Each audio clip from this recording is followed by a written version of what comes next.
জনাব তারেক রহমানের কাছে অনুরোধ করব, রিকোয়েস্ট করব, হাত জোর করে করজোর মিনতি করব, আপনি অবিলম্বে দেশে ফিরে আসুন। দেশের জন্য না হোক, রাষ্ট্রের জন্য না হোক, সমাজের জন্য না হোক, আপনি আপনার জন্য আসুন। কেন বলবো আপনি আপনার জন্য আসুন? কারণ আপনার মা অসুস্থ, আপনার পায়ের নিচে আছে স্যান্ডেল, আপনার মায়ের পায়ের নিচে আছে আপনার জান্নাত। পৃথিবীর ভিতরে অট্টালিকা, বিলাসবহুল বাড়ি গাড়ি, নারী দিয়ে আপনার সুখ আপনাকে পরিতৃপ্ত দিতে পারবে না।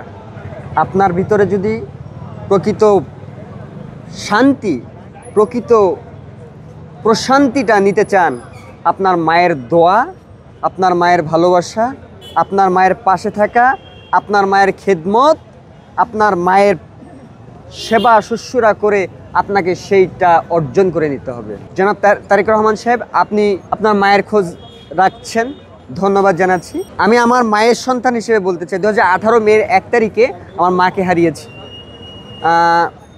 আমি জানি মা হারানোর বেদনাটা কি। আপনি যখন হারাবেন তখন বুঝবেন, এখন বুঝতেছেন না। খুব দ্রুত দেশে এসে আপনার মায়ের পাশে থাকার জন্য আহ্বান জানাচ্ছি। তার উন্নত চিকিৎসার জন্য এখানে আছে, তার শারীরিক কন্ডিশনের জন্য দেশের বাইরে যাওয়ার কথা, হয়তো তার সর্বোচ্চ চেষ্টা। আমরা তো আমাদের জায়গা থেকে তেমন কিছু করতে পারতেছি না। আমরা কায়েমনা বাক্যে আল্লাহর কাছে, আল্লাহ সুবহানাহু ওয়া তাআলার কাছে দোয়া করি, আল্লাহ তাআলা তাকে সুস্থ করুক, তার জন্য তাকে দিয়ে দেশের আরও অনেক ভালো ভালো কাজ করার তৌফিক দান করুক।